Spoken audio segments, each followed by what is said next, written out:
I'm very excited to have with us, well, I mean, really an icon of hip-hop and rap.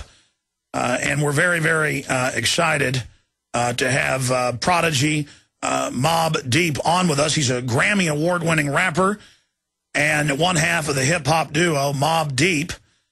He recently served a 3-year sentence. Oh, for the evil Second Amendment. That's right.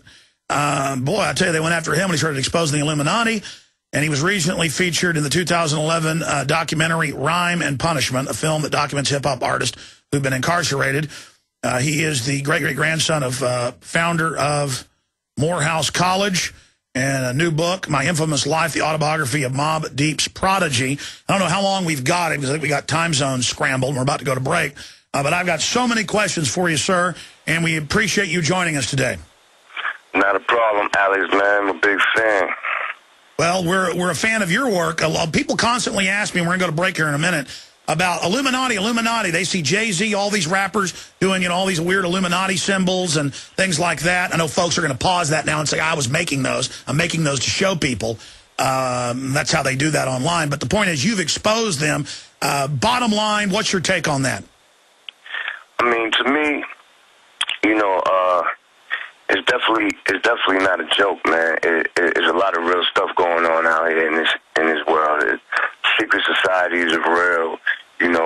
It's definitely very obvious, that they're at work, and it's at play in the music industry, in the food industry, politics. Everywhere you turn is everywhere. You just got to read the signs, you know what I mean? The writing on the wall, basically, is all in front of your face, you know what I'm saying? Yeah, once people just learn about it and do a little research about it all, they'll be able to see, like, oh, wow, I understand what's going on, you know what I mean?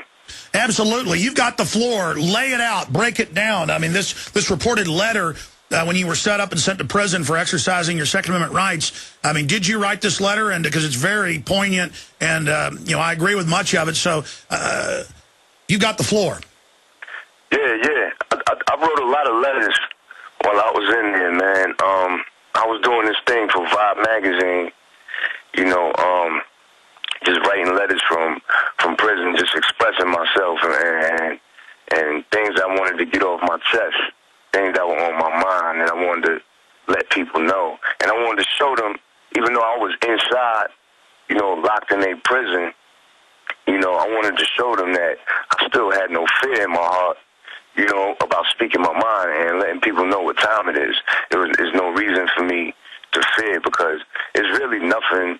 There's nothing they can do besides kill me, and I'm not afraid of that. You know what I mean? Like, I don't think right now they at the point where they would take it that far. I think this plan that they got into effect, and it's been in effect for hundreds of years or whatever, I think it's so embedded in people's brains now. They got people so brainwashed in this world that they don't even really care anymore, you know what I mean, about people like Alex Jones, people like Prodigy. Like, they're like, go ahead and tell the people all you want. We got these people so brainwashed, there's nothing you guys can do about it. That's how they feel, you know what I'm saying? And when I say they, I mean, the power and the structures that's in place, that's there to control us. You know what I mean? Absolutely. I mean, looking at it, well, it's twofold. 30, 40 years ago, if you talked about this, they would give you a fast-acting cancer. They would kill you.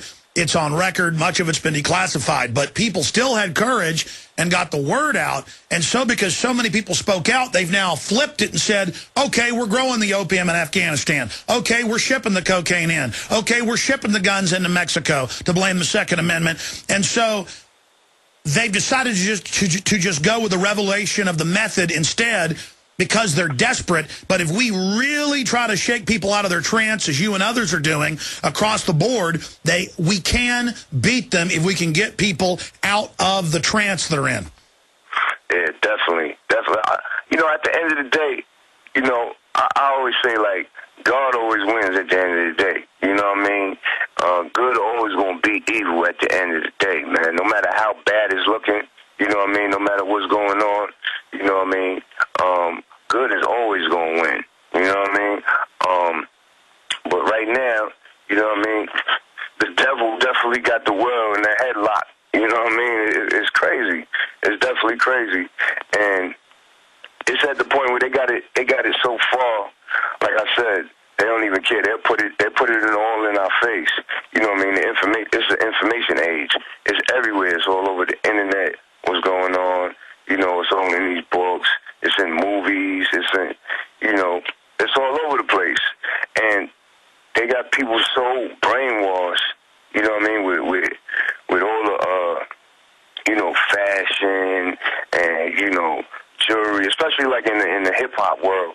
You know, in the hip hop community, in the urban communities where I come from, you know what I mean? They got us so brainwashed with fashion, jewelry, and sex and all this stuff. We don't even care to even think about what's going on. You know what I mean? Like a lot of the people that I'm around, like I look at them sometimes, and all they're concerned about is what I just said, like the fashion, the jewelry, the sex, all the stuff that is materialistic and stuff that like is not going to do nothing for their soul or their life.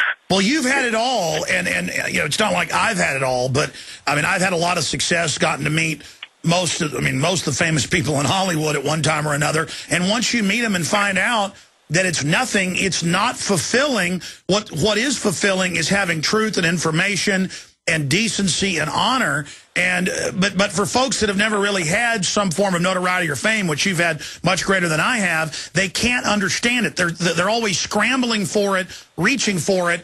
Do you agree with that statement? And what can you say to young people and others that feel unfulfilled because they're not somebody making $10 million a year like a top rap star?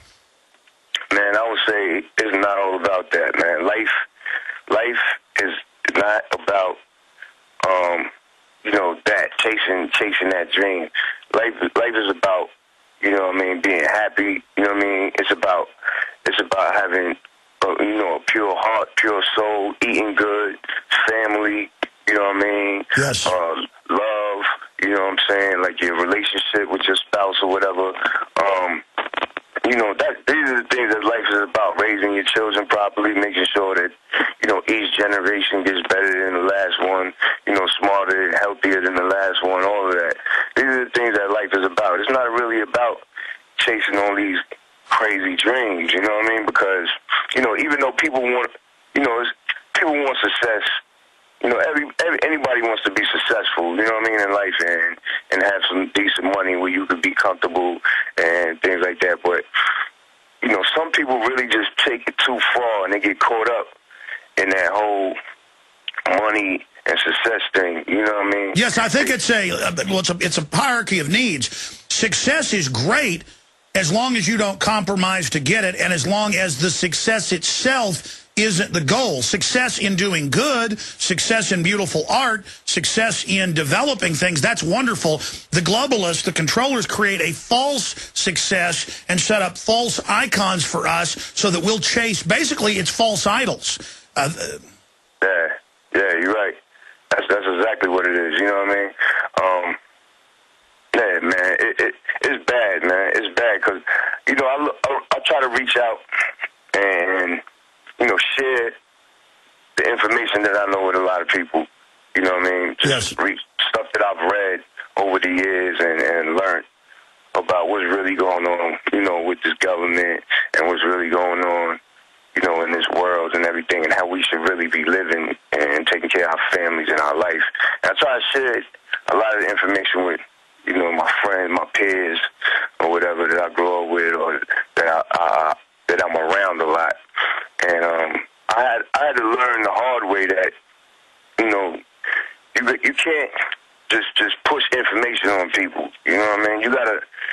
They gotta want to know it. You know what I mean? They gotta want to change their life. They've got to open the door. Yeah, exactly. You know what I mean? And it's sad that it's like that, but really that's how it is, man. You know, I know a lot of people now that I see, they like, yo, Prodigy, man, what can I do? Like, I was getting a lot of letters while I was in prison, right? And people would write me and say, yo, Prodigy, what can I do, man? I'm trying to share information with my homeboys, my friends, and they're not listening, they don't care, And I would write them back, like, listen, they got to want their information, man. You know, they got to want that change in their life, man. You can't just make people, you know what I mean, change. That's phenomenon that has to happen on its own. You know what I mean? I'll tell you what, Prodigy, stay with us. We've got to go to break for just a moment. Prodigy of Mobb Deep is our guest. We'll be right back. Every economic expert we had on, we have the experts on who are right, not the ones that lie. Mainstream ones aren't dumb. They're lying to you. We told you the dollar was going to plunge, gold was going to explode, and the Dow was going to plunge as soon as they upped the debt limit. We're being maneuvered into financial slavery. The Dow's down 350 points, plunging. Total fear is the CNN headline. We're going to be getting into some more of this news throughout the hour, obviously, as it develops. This is all part of an orchestrated program. And no puppet George Bush, Barack Obama, or Mitt Romney is going to save you. It's the Federal Reserve or us. It's the king, dragon rulers of this system. They have to come down, not their puppets. Now, Prodigy of Mobb Deep, legendary icon of hip-hop and rap, is our guest, really exposing the Illuminati program. And we were getting into folks, coming to him and saying, we're trying to wake up, folks, and they're not listening. It's because they're following a false mirage, a false culture sold to them by the social engineers.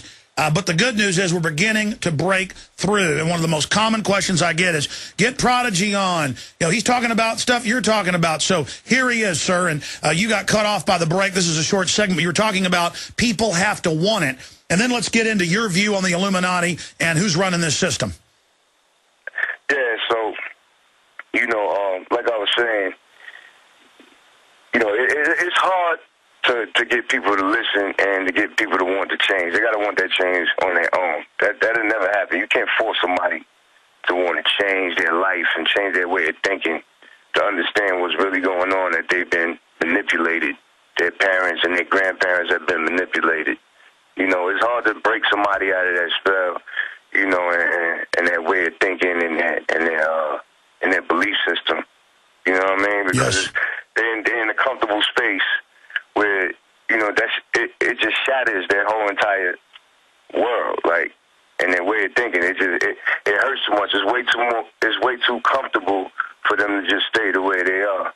You know what I mean? Well, it's like Neo in The Matrix when Morpheus gives him the red pill, and he goes, look, all I'm offering is the truth, nothing else. Yeah, exactly. So, that's a difficult thing, and I found that real challenging, growing up and dealing with the environment that I come from, that street world where, it's a lot of knuckleheads, you know what I mean? It's real difficult to reach them, you know what I mean? So, yeah, I had to learn the hard way that, I just sit back and the people that are around me that notice what I'm all about and the things that I learn and, the things that I put in my music a lot. And those that want that change in their life, they'll come to me. I don't even have to find them. You know what I mean? How did you begin to awaken? I mean, it was about 1989. I went to high school in Manhattan. I went to art and design where I met my music partner, Havoc. You know what I mean? And back then they used to have these tables out in the street on random corners in like Queens and Manhattan, Bronx and Brooklyn, all the 5 boroughs or whatever. They used to have these tables, and it was like Muslim guys selling books. You know what I mean? Or they looked like they were Muslim to me. You know what I mean? Because they had on the garb, the hats, and the whole get up or whatever. So I used to stop at the tables and I used to buy this coconut oil because it smelled. I like how it smelled. You know what I mean? Yes. So stay there. Let's come back. We've got Prodigy of Mobb Deep on with us right now. Long segment coming up, and also. Prodigy, when we come back, let's plug all your websites and things. There's so many of them. I'm going to make sure I get the right ones out, so we'll drop those on people. On the other side, I'm Alex Jones. This is the Genesis Network, GCNlive.com. All Hades is breaking loose right now in the economy. Everything is proceeding as the globalists have foreseen it. Ask yourselves, what are you doing in this time of great challenge? What are you doing to unlock minds?